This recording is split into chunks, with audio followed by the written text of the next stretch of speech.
প্রতিদিনের চেনা ভোর, নদীর জলে জীবন খোঁজে মানুষ। এই চিরচেনা প্রবাহের মাঝেই হঠাৎ থমকে গেছে একটি জীবন। ঘটনা গত 10 এপ্রিলের। এরপর ঋতু বদলালো, তবু মিলল না উত্তর।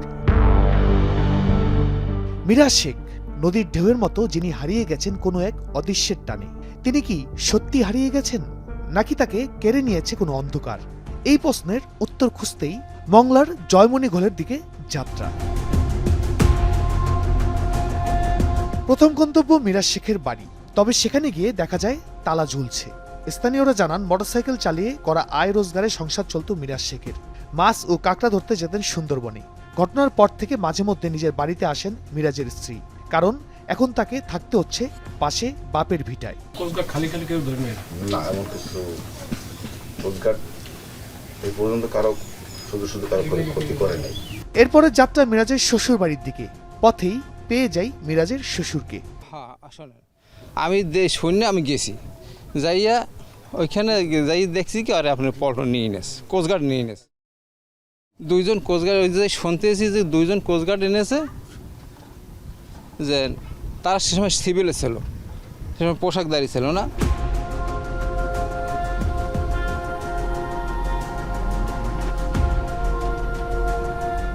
মিরাজকে কোস্টগার্ড ধরে নিয়ে গেছে, এমন দাবির পক্ষে বড় ভিত্তি ছিল প্রত্যক্ষদর্শীদের বক্তব্য। তবে ঘটনাস্থলে গিয়ে মিরাজের পরিবারের দাবির সত্যতা মেলেনি। 8-10 দিন পর তারা আমার দ্বারা গেছে। তাই আমার দোকানে বই আমি এই যে ভিডিওটা আনেছে আমার আগে থাকতেই বইলে নেছে যে এইভাবে তুমি বলবা, তোমার এক বলা যদি আমার পোলাটা আমরা পাই না। আমি তো হিসেব করেছি সরল মনে যে এই কথাটা যদি বলি আবার চিন্তা আমি এলাকার উমান্য, মানে আমাদের উমান্য বলে জায়গা জমি নাই, যারা মনে করেন যে একটা জায়গা থাকে 30 বছর থাকলো আর উমান্যই কয়। আমি মনে করছি আমার তো 3 কুলে কেউ নেই, যদি তাদের এই মতন না বলি তাই তো আমার পরবর্তীতে দোকানদারি না করতে দিল বা এনে আমার সরাই দিল। এই একটা আমি নিজে হুমকি মানে নিজে ভাববে এই বক্তব্য মিথ্যা বক্তব্যটা আমি ওই সময় তার কাছে দিয়েছি যে কোস্টগার্ড নিয়ে গেছে আমি যে বলছি এটা একদম বানোয়াট। আমি সাক্ষী রেখে করতে পারে যে আমি কোস্টগার্ড মিরাজে নিয়ে গেছি, এটা আমি দেখিনি। টোটাল একটা বানোয়াট, তারা নিজেরা সাজায় একটা কথা বলতে আছে। যদি আমার ওই জায়গায় ধরেন মোটরসাইকেল আমাদের এরা যে কয় আমাদের মোটরসাইকেল ছিল বা থুইছে, যদি আমাদের মোটরসাইকেল থাকতো তাহলে তারা একটা ছবি তুলে রাখতে পারতো না? বর্তমান যুগে তো সবাই স্মার্টফোন আছে, তাহলে একটা ছবি তুলে রাখতে পারতো আমাদের, বা এরকম একটা ছবি দেখা হোক যে আমাদের এই জিনিসটা থুইছে। এটা একটা বানোয়াট, একটা মিথ্যে কথা। তা ওর 7-8 দিন পরে আমাকে মিরাজের স্ত্রী, মিরাজের মা আর ওর বোন যাই বলতেছে, ভাই আপনার বোটে আমাদের মিরাজ নাকি পল্টনে উঠছে।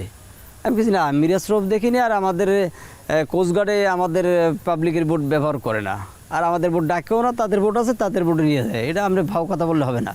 বলছে, ভাই আমার ছেলেটা তো কোস্টগার্ডে নিয়ে গেছে, তা আমি ছেলেটা যদি পাই, কান্নাকাটি করতেছে, তা আমি একটু আমার জিনিস যদি একটু উপকার হয় তা আমি কী করতে হবে, যে আপনার বোটে নিয়ে গেছেন মানে পল্টন উঠে যে এটা বললে হবে না। আমি কিছু সারা এটা আমি দেখিও না, আমি বলতে পারবো না। ওরা এই জিনিসটা ইস্যু করিয়া একটা ভিডিও তৈরি করছে, ভিডিও তৈরি করিয়া এটা মোবাইলে ছাড়িয়ে দিয়েছে।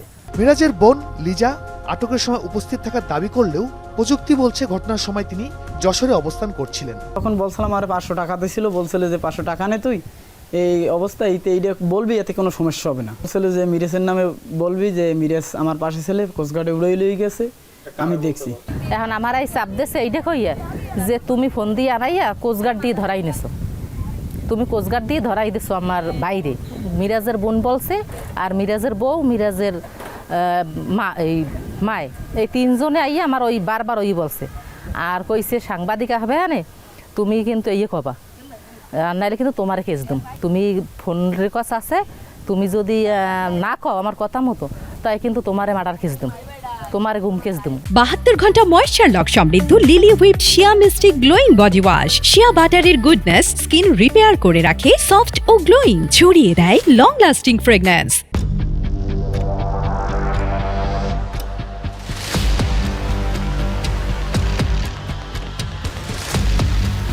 মিরাজের পরিবারের দাবি, সন্ধ্যার আগেই তাকে ধরে নিয়ে যাওয়া হয়েছে। তবে তথ্যপ্রযুক্তি বলছে মিরাজ নিখোঁজ হওয়ার দিন সন্ধ্যা 7:11 একটি ফোন কল এসেছিল। কে সেই ব্যক্তি?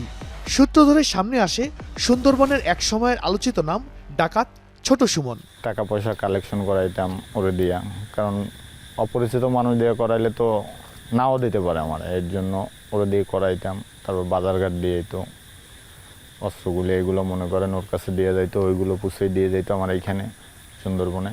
ওরা জাইলে আনছিলাম, ওই টাইমে ওই জাইলেরা হচ্ছে 6 লাখ 6.5 লাখ টাকা দিয়েছিল। সেই টাকা নিখোঁজের 5-6 দিন আগে দিয়েছিল টাকাটা ছিলে বাজার থেকে। ওই দিনকারও আমার ওইখানে রাত্রে যাওয়ার কথা, তার আগের দিনও বলছে যে আমি আজকে আসতেছি, ওইভাবে আমার 3 দিন আর কি আসতেছি বলছে। সুমনের কথার সূত্র ধরে যেতে চাই সেই ব্যক্তির কাছে যে মিরাজকে টাকা দিয়েছিল। স্থানীয় সেই ব্যক্তি বিষয়টি স্বীকার করে জানান, জেলেদের কাছ থেকে ডাকাতির টাকা মিরাজের হাতে তুলে দেওয়া হয়েছিল, যেটি ডাকাত সুমনের কাছে পৌঁছানোর কথা ছিল। জেলেদের সাথে কন্ট্রাক্ট ক্লিয়ার হয়ে গেল যে টাকা কোন জায়গায় দেবো। সুমনরে বললাম যে টাকা কোথায় দেওয়া যাবে। সেই সময় করছে আমি লোক পাঠাচ্ছি। তাই 9টার সময় মিরাজরে পাঠানোর পর আমি 6 লাখ টাকা 6টা বান্ডিল গুনে 1000 টাকার নোট গুনে ওই জেলেরা নিজেরা ওই মিরাজের হাতে উঠে দেয়। স্থানীয় ইউপি সদস্য জানান, মিরাজের বাবা একসময় ডাকাতি করতেন, গ্রেফতারও হয়েছিলেন। বাবার পথ ধরে তারও ডাকাত দলের সাথে যোগাযোগ ছিল। কারণ একটা মানুষ যদি তার চলার স্ট্যাটাস হুন্ডো চালাইয়া বা মাছ ধরিয়া যদি ওই কাদা চলে, তাহলে তার বিষয় বাজে। আমি যতটুকু শুনছি সে ইয়াবা খাইতো। আগে তো ওই ওর বাবা যখন ডাকাতি করতো, ও তো অনেক লুকাই ছিল, ও তো ওর বাবার সোর্স ছিল তখন শুনছি। ওকে তখন একবার মানে অ্যারেস্টও করছিল সম্ভবত। সাবেক মেয়র ও স্থানীয় বিএনপি নেতা জানান, নিজেদের স্বার্থ হাসিলের জন্য মিরাজের পরিবারকে ব্যবহার করছে একটি মহল। কিন্তু 5 তারিখের পরে যে আন্দোলন হওয়ার পরে যে সরকার আসছে, এর পরের থেকে তো এই ধরনের ঘটনা হওয়ার কথাও না, আর হয়ও না, এরকম আমরা জানি। আইন শৃঙ্খলা বাহিনী বলছে, এই ঘটনায় মিরাজের মা নিখোঁজ হওয়ার 13 দিন পর মংলা থানায় সাধারণ ডায়েরি করেন। বর্তমানে সেটির তদন্ত চলছে। তথ্য প্রযুক্তির সাহায্যে এবং অন্যান্য সমস্ত উপকরণের মানে যত তদন্তের টেকনিক আছে তা অ্যাপ্লাই করে আমরা মিরাজের অনুসন্ধান করছি, কিন্তু বলার মতো এখন পর্যন্ত তদন্তের কোনো অগ্রগতি নেই। মিরাজের 2টো সিম ব্যবহার করতো, সেই 2টা সিমের আমরা যেই অ্যানালাইসিস করে দেখেছি, সেটা তার বাড়ির আশেপাশে থাকা অবস্থায় যে বন্ধ হয়েছে, অন্তর্বর্তী বন্ধ।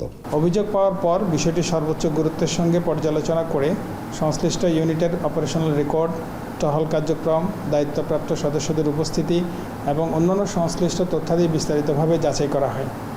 অনুসন্ধানে কোস্টগার্ড কর্তৃক মিরাজ শেখকে আটক, জিজ্ঞাসাবাদ বা হেফাজতে নেওয়ার কোনো তথ্য বা প্রমাণ পাওয়া যায়নি। বিশেষজ্ঞরা বলছেন, বর্তমানে সরকার যেখানে গুমের ঘটনায় জড়িতদের বিচার করছে, সেখানে কোনো বাহিনী নতুন করে গুমের ঘটনা ঘটানোর সাহস পাবে না। কেউ কোনো কিছু ক্লেম করলেই সেটাকে আমরা সত্য হিসেবে ধরে নিয়ে আগানো উচিত বলে আমি মনে করি না। এজন্য আমাদের এই বর্তমান বৈশ্বিক যুগে, বর্তমান তথ্য প্রযুক্তির যুগে সমস্ত কিছু বিবেচনায় নিয়েই আমাদের একটা সিদ্ধান্তে পৌঁছানো উচিত বলে আমি মনে করি। মিরাজ শেখের নিখোঁজ হওয়া এখন কেবল একটি নিছক হারিয়ে যাওয়ার গল্প নয়, এটি একটি গোলকধাঁধা, যেখানে অভিযোগের মেঘে ঢাকা পড়েছে প্রমাণের আকাশ। শাহরিয়ার জামান দ্বীপ, এখন সুন্দরবন।